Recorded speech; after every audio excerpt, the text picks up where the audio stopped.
Sobat Hijau, ketemu lagi nih sama PJ. Kangen gak? Kali ini PJ mau ngajakin Sobat Hijau camping sambil ngobrol-ngobrol dengan para generasi muda peduli lingkungan. Eits, kali ini campingnya beneran di hutan loh. Hehehe. Sambil ngobrol-ngobrol, kita juga akan melihat nih siswa-siswi Sekolah Global Mandiri Cibubur yang sedang mengikuti sosialisasi konservasi di Pusat Suaka Satwa Elang Jawa, Balai Taman Nasional Gunung Halimun Salak. Seru banget deh pokoknya. Stay tune ya Sobat Hijau, jangan kemana-mana. Hai Sobat Hijau, bersama PJ di sini udah ada teman-teman generasi muda yang benar-benar luar biasa banget. Ada pemenang dari Calfor Youth Innovation 2020. Di sini sudah ada, ada Mas Muhammad Naufal dari Carbon Add-ons. Halo Kak PJ, halo Sobat Hijau semuanya. Dan ada Mbak Ratih Rahmatika dari SIAB. Halo Kak PJ, halo Sobat Hijau. Dan di sini juga ada yang spesial nih Sobat Hijau. Di sini sudah ada adekku tersayang. Ada Adeva. Hai Kak PJ, hai Sobat Hijau. Ya, Adeva ini dari kelas 7 SMP Global Mandiri Cibubur. Jadi hari ini kita bakalan ngobrol-ngobrol soal generasi muda dengan inovasi-inovasinya dan juga cinta lingkungan dan alam. Ya, cocok banget nih bintang tamu kita hari ini ada Mas Muhammad Naufal. Kita langsung aja ya, pertama kita ke Mas Naufal dulu ya. Aku panggilnya Mas Naufal. Naufal boleh. Nah, Naufal. jadi aku tuh udah kepo nih sama Mas Naufal. Ternyata Mas Naufal adalah penemu aplikasi carbon tracking. Nah, bisa dijelasin nggak sih Mas, apa sih itu aplikasi carbon tracking? Ya, jadi kita tuh bikin namanya plugin extension untuk sistem e-commerce gitu Kak. Jadi nanti ketika kita terintegrasi dengan sistem e-commerce-nya, nanti bakal ada fitur tambahan nih yang memungkinkan pengguna untuk tahu seberapa besar sih emisi karbon yang dihasilkan dari setiap transaksi belanja kita gitu. Sekaligus bisa offsetting atau menetralkan ataupun menebus deh dos emisi karbon kita sehingga nanti jadi nol gitu emisi karbonnya. Jadi kita nggak akan merasa bersalah ketika kita belanja online yang menghasilkan banyak emisi bisa ditukar gitu ya dengan kita mendanai proyek iklim. Oh, kayaknya kita tuh Sobat Hijau mungkin kadang nggak sadar ya kalau kita kayak belanja online terus kita ngirim barang, ternyata tuh kita menghasilkan emisi karbon ke alam ini. Jadi kayak supaya kita kayak feeling guilty kayak aduh ini udah banyak karbonnya emisi karbon. Betul. Kita bisa nih ya pakai si carbon add-ons ini Betul. kayak untuk menebus dosa-dosa kita gitu. Betul. Keren loh. Tapi Mas Novel ini bisa dapat idenya dari mana sebenarnya? Sebenarnya awal mula tuh dari apa ya? Experience ya, pengalaman pribadi gitu, masalah pribadi. Kalau kita tarik dulu kan waktu ke pandemi Covid itu kan kita ada banyak banget lifestyle yang berubah gitu ya, mulai dari lifestyle yang lebih healthy, kemudian lifestyle yang kita tuh terus-terusan belanja online ya nggak sih, ngerasa nggak sih? Mbak Ratih juga nggak? Iya, apalagi belanja online. Kamu belanja online? Iya. Kalau 12 kan kita biasanya kalap ya. Check out terus. Check out gitu. Nah dari situ sih awal mulanya notisnya tuh ini sampah paketnya tuh yang banyak banget di rumahku gitu kan. Dan karena aku tuh kerjanya kebetulan di sektor lingkungan gitu ya. Terus awal notisnya adalah pengen agak curious gitu, apakah memang pandemi ini menyebabkan peningkatan belanja online. Dan kalau kita lihat secara data emang bener tuh ada peningkatan Kak. Jadi setelah pandemi itu kan kita tuh rata-rata ada peningkatan sebesar 18% dari transaksi kita. Jadi sekitar dari 50 juta transaksi per bulan. Terus waktu pandemi di 2020 tuh jadi sampai 89 juta transaksi per bulannya. Dan di tahun 2022 tuh bisa sampai 150 juta transaksi per bulan. Dan dari situ coba aku estimasi ternyata kita tuh bisa ngasilin sekitar 49 juta kilogram sampah plus 3 miliar carbon emission yang akan tersebar di atmosfer kita gitu. Jadi kayak, wih ternyata gede banget gitu. Ternyata aku tidak menyadari selama gede ini. Banget tapi banyak yang nggak sadar bener. Banyak yang nggak sadar dari situ. Wah ini emang ada problem nih gitu kan. Dan dari situ coba nih singkat cerita, coba nyari solusi, ketemu yang plugin, akhirnya terlahirlah Carbon Add-ons. Ih, keren banget nih Mas Novel dengan inovasinya. Cuman aku pengen tanya nih, untuk Carbon Add-ons ini manfaat atau kebaikannya untuk alam dan lingkungan itu seperti apa Mas? Kalau ngomongin manfaat ya itu kalau pribadi sih gede banget sih Kak. Misalnya contoh yang salah satu proyek yang kita danai ya untuk menurunkan emisi karbon itu konservasi hutan. Nah di konservasi hutan salah satu proyeknya kita tuh di konservasi mangrove di Bali gitu ya. Nah ketika kita mendanai proyek karbon gitu ya, proyek karbon lewat di Carbon Add-ons, nah nanti itu secara kalkulasi kita tuh nggak hanya menurunkan emisi karbon pribadi, tapi juga berdampak pada lingkungan plus masyarakat juga. Dalam arti contoh misalnya ketika kita mendanai proyek karbon mangrove di Carbonite Ons, yang mana kalau pengen nurunin 1 ton CO2 emission tuh dari kalkulasi kami tuh butuh sekitar 18 US dollars atau sekitar 270.000 rupiah. Nah, dari kita mendanai itu lewat dicicil kecil-kecil dari orang-orang 500.000 gitu ya, terkumpul dari situ, terus value yang tercipta tuh bisa besar banget. Jadi kalau kita kalkulasi value sustainability yang bisa kita hasilkan tuh sekitar 242 US dollars atau sekitar 3,6 juta rupiah. Nah, value itu tuh dari mana kok bisa gede segitu itu ya? Dari kita cuma ratusan ribu ternyata value-nya jadi lebih besar gitu. Nah, dari mana hal itu bisa terjadi? Dari kita ngitungin impact terkait kita tuh bisa saving social cost of carbon emission itu sendiri. Kemudian dari dana kelolaan yang kita pakai untuk pendanaan ini juga menciptakan pekerjaan baru nih buat masyarakat di sekitar proyeknya. Kita engage mereka untuk jaga hutannya gitu ya. Jadi yang biasanya orang-orang nebang pohon ataupun bekerja di luar sektor itu bisa ada pekerjaan baru yang tercipta. Betul. Jadi macam-macam ya, nggak cuma ke alam juga, untuk lapangan kerja juga jadi ada ini ya. Betul. Jadi kayak jangan khawatir meskipun aksinya tuh kecil cuma nyumbang 500.000 tapi kalau semuanya itu melakukan secara kolektif bersama-sama impact-nya tuh jadi gede banget gitu. Nah ini mungkin Sobat Hijau penasaran nih, gimana sih Mas, kayak apa sih si Carbonite Ons itu, bisa dikasih lihat nggak? Jadi gini, biar nggak bingung nggak bijak, aku langsung praktekin ya.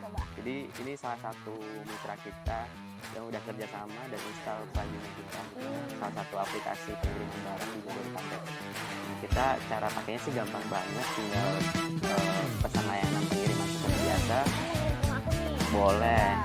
Aku kirim dari rumahku ya di Cipete. Terus tapi di rumah di mana?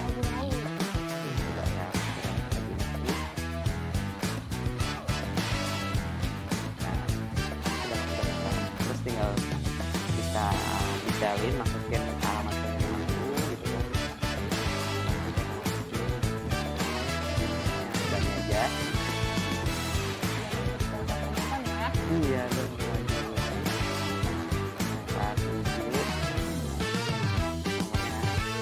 ada ya. Nah, terus aku mau ngirim nah itu langsung ketahuan emisi karbonnya. Betul. Nah terus kalau pengen offsetting ini langsung tinggal diklik aja add-onsnya, ketahuan oh ternyata aku ngirim ke Cipete ke rumah sapi gitu dia ini 0,9 kg. Biar aku bisa nebus nih gitu pendanaan. Betul. Nah kita iya ada pilihannya juga, jadi disesuaikan aja sama preferensi dari kita.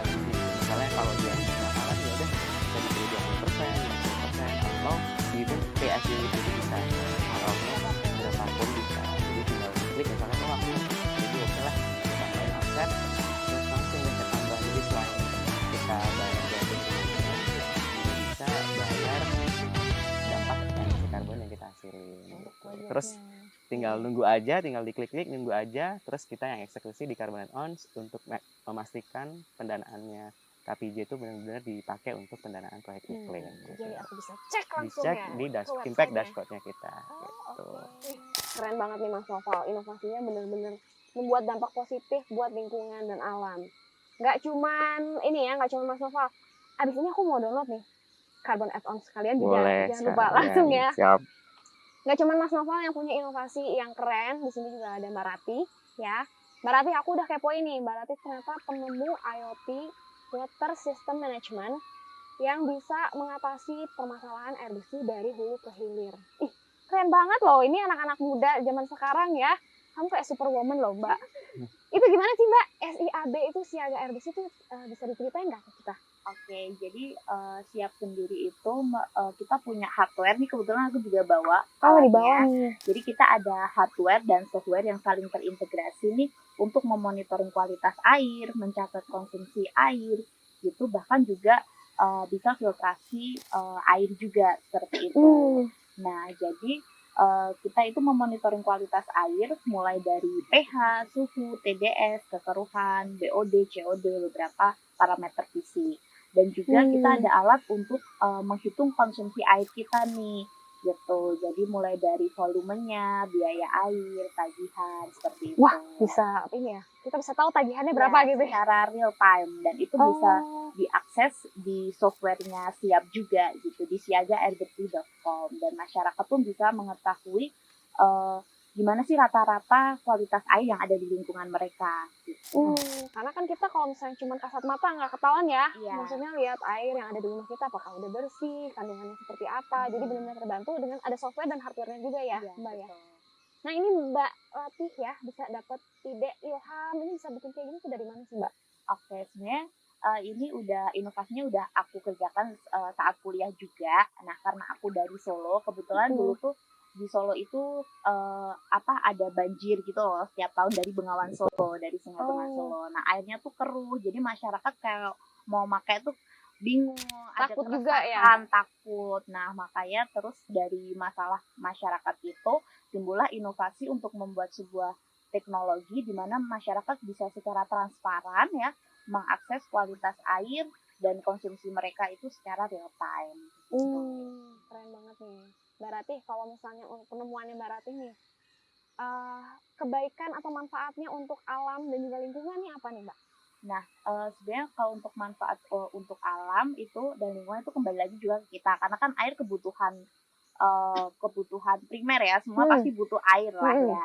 Nah, itu juga sebagai kebutuhan human life gitu ya, jadi kita juga harus mengefisiensi penggunaan air, water efficiency, terus water conservation juga terkait water quality. Nah, kalau adanya alat ini tuh bisa membuat mereka tuh aware juga tentang water quality mereka, terus seberapa besar sih air yang udah kita gunakan selama ini gitu. Dan mereka juga bisa set nih dengan digital water meter kita tentang berapa sih efisiensi air yang ingin mereka lakukan gitu. Karena kan semakin tahu kan tentunya kan udah mulai banyak ya air tanah yang udah terbor, berkurang, terus tanahnya jadi turun gitu kan ya, seperti itu. Jadi nanti menyebabkan krisis gitu. Krisis air bersih tentunya ya. Nah ini Mbak Ratih kan mumpung bawa nih alatnya, boleh nggak kasih lihat ke kita gimana sih cara kerjanya? Nah, jadi ini ada alat Siap monitoring atau Soka Live. Jadi fungsinya untuk mengecek penggunaan kualitas air mulai dari pH, suhu, TDS dan kekeruhan secara real time. Nah, kebetulan yang saya bawa ini yang versi portable, jadi bisa untuk melakukan pengecekan di air di skala rumah tangga. Dan misalnya Sobat Hijau ini pengen ngecek kualitas air Sobat Hijau yang ada di rumah, tapi kebetulan lagi di luar kota atau lagi ditinggal mudik nih. Nah, itu bisa juga langsung cek di softwarenya Siap. Jadi bisa terintegrasi secara real time nih tentang kondisi air yang ada di rumah. Gimana Sobat Hijau? Inspiring banget ya. Mudah-mudahan kita semua sebagai anak muda, generasi muda bisa nanti menciptakan inovasi-inovasi seperti itu juga untuk alam dan lingkungan. Nah, ini nih yang spesial nih yang kalian udah tunggu-tunggu kan. Di sini ada adikku yang paling cantik, adikku tersayang. Deva. Hai. Aku panggilnya Deva aja ya. Deva, kamu ikutan ini ya, sosialisasi konservasi di sini nih, di Pusat Suaka Satwa Elang Jawa. Gimana, seru nggak kemarin? Keren, aku ngeliat elang. Lucu gitu mukanya, lucu. Aku aja kesini belum sempat loh, nanti aku habis dari sini mau lihat elangnya. Iya. Ada elang, terus ada apa lagi? Kamu dapat apa aja tuh dari situ yang seru-seru? Aku sih paling suka bagian yang ngeliat pemandangan kayak hutan-hutan gitu. Soalnya ya menurut aku kayak cantik aja gitu dan sejuk, terus udaranya enak. Kayak kita nih di sini Sobat Hijau, kita tuh lagi ada di hutan, termasuk hutan konservasi, tapi sejuk ya di sini ya. Sejuk. Udaranya kayak alam banget nih. Terus Deva, aku mau nanya nih, gimana sih kamu ngelihat nih pemerintah kan udah serius banget nih upayanya dalam kayak penyelamatan satwa. Contohnya kayak di sini nih, Pusat Suaka Satwa Elang Jawa nih kayak gini nih, benar-benar serius banget. Apa nih pendapat kamu? Aku sih seneng banget ya, karena menurut aku hewan-hewan kayak satwa-satwa seperti elang gitu-gitu, elang Jawa itu menurut aku harus dilindungi karena elang Jawa juga berhak mempunyai hidup yang baik gitu dan enggak ditangkap atau di capture gitu. Iya. Jadi usaha pemerintah kayak bikin hutan konservasi seperti ini memang benar-benar untuk melindungi hewan-hewan tersebut, satwa-satwa, jadi kamu happy ya dengan upaya pemerintah ini ya. Iya sih, aku juga. Dan kalau misalnya kayak di tempat-tempat kayak gini ya, hutan konservasi itu bisa jadi salah satu juga destinasi wisata buat kalian yang nggak dari jauh ya, kayak di sini kan camping tuh di alam yang sejuk ini. Tuh cakep tuh sobat hijau yang lagi pengen camping healing bisa kesini. Nah, Deva, aku mau nanya nih, kamu ada concern apa nggak terhadap alam dan lingkungan ini? Yang aku paling takutin itu satwa-satwanya itu diburu atau ya diburu-buru, habis itu dijadiin kayak misalnya harimau dijadiin karpet atau jadiin pajangan. Nggak boleh, itu kan mereka kan binatang yang dilindungi kan. Iya. Maksudnya masih ada aja ya yang kayak gitu ya. Makanya ini buat sobat hijau nih ya, kalian jangan pernah tuh kayak gitu, karena itu tuh sebenarnya udah ada undang-undangnya, udah ada pasalnya juga untuk perlindungan satwa yang dilindungi gitu. Jadi masih ada ya rasa ketakutan gitu, gitu ya. Iya, karena dari berita-berita yang aku lihat masih banyak kayak pemburuan hewan-hewan dilindungi gitu. Jadi aku takut bisa terjadi di sekitar aku gitu. Tapi tenang, pemerintah pasti sudah ada ininya. Sudah ada solusinya. Gimana sobat hijau? Seru banget ya kita ngobrol-ngobrol hari ini dengan generasi muda yang penuh inovasi, yang cinta alam dan juga lingkungan. Nah, sebelum usai, jangan kemana-mana dulu karena setelah ini ada pesan yang akan disampaikan oleh Ibu Direktur IPSDH, Ibu Belinda. Halo Sobat Hijau yang sedang menyaksikan podcast ini dimanapun Anda berada. Semoga selalu sehat ya.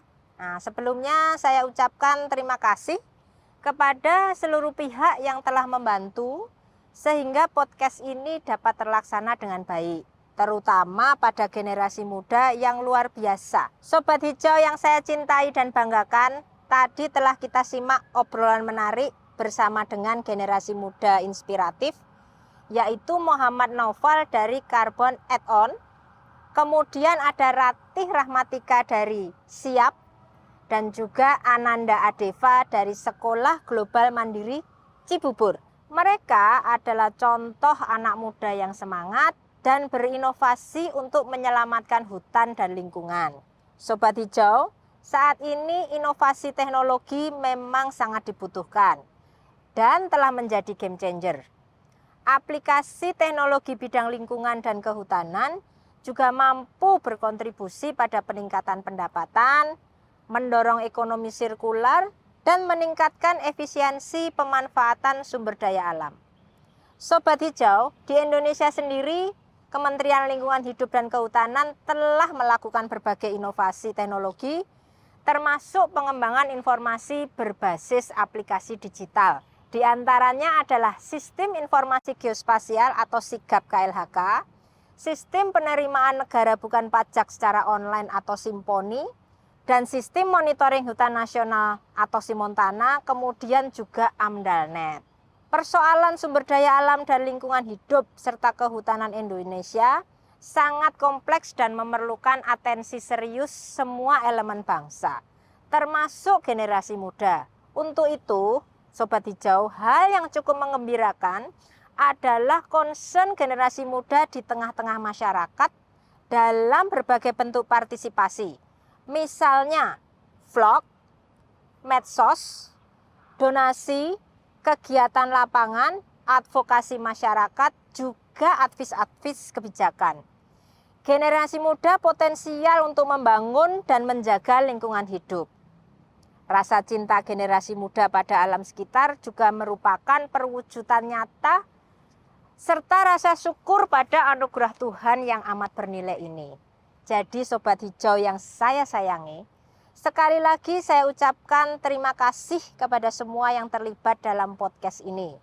Semoga podcast Generasi Muda Bicara Hutan, Lingkungan dan Inovasi dapat menjadi informasi yang baik, memotivasi dan menambah rasa kepedulian yang lebih terhadap alam dan juga lingkungan. Jangan khawatir. Tentunya akan ada podcast-podcast berikutnya yang tidak kalah menarik dan informatif. Terima kasih. Terima kasih Bu Belinda atas pesan-pesannya untuk kami semua generasi muda supaya bisa tetap berinovasi dan juga mencintai dan menjaga alam dan lingkungan. PJ juga mau mengucapkan terima kasih nih untuk bintang tamu yang sudah hadir hari ini. Ada Deva, Sama-sama Kak. ada Mas Nafa, ada Mbak Rati. Semuanya. Thank you udah ngobrol-ngobrol sering hari ini. PJ juga mau mengucapkan terima kasih atas terselenggaranya podcast ini berkat dukungan dan support dari Kalimantan Forest Project. Ini mereka biasanya tuh fokus di perlindungan hutan di area penggunaan lain atau APL di hutan-hutan Kalimantan. Ya, contohnya tuh seperti di hutan kota, hutan rakyat, dan lain-lain. Dan melalui podcast ini, PJ juga mau menyampaikan sekali lagi, mau mengajak para Sobat Hijau untuk selalu tetap berinovasi dan juga mencintai dan menjaga alam dan lingkungan. Sobat Hijau, kita semua tahu bahwa dengan adanya tutupan hutan pepohonan, lingkungan yang sehat dan terjaga, keanekaragaman hayatinya pun akan ikut terjaga. Jadi kita masih akan mendengar kicauan burung, hewan-hewan yang bisa kita amati, udara yang sejuk, air yang melimpah, dan juga suhu udara yang nyaman untuk kita hidup. So, ini adalah PR yang besar untuk kita semua sebagai generasi muda. Terima kasih juga untuk Sobat Hijau yang udah nonton podcast hari ini. Jangan lupa untuk nonton podcast selanjutnya. Bye!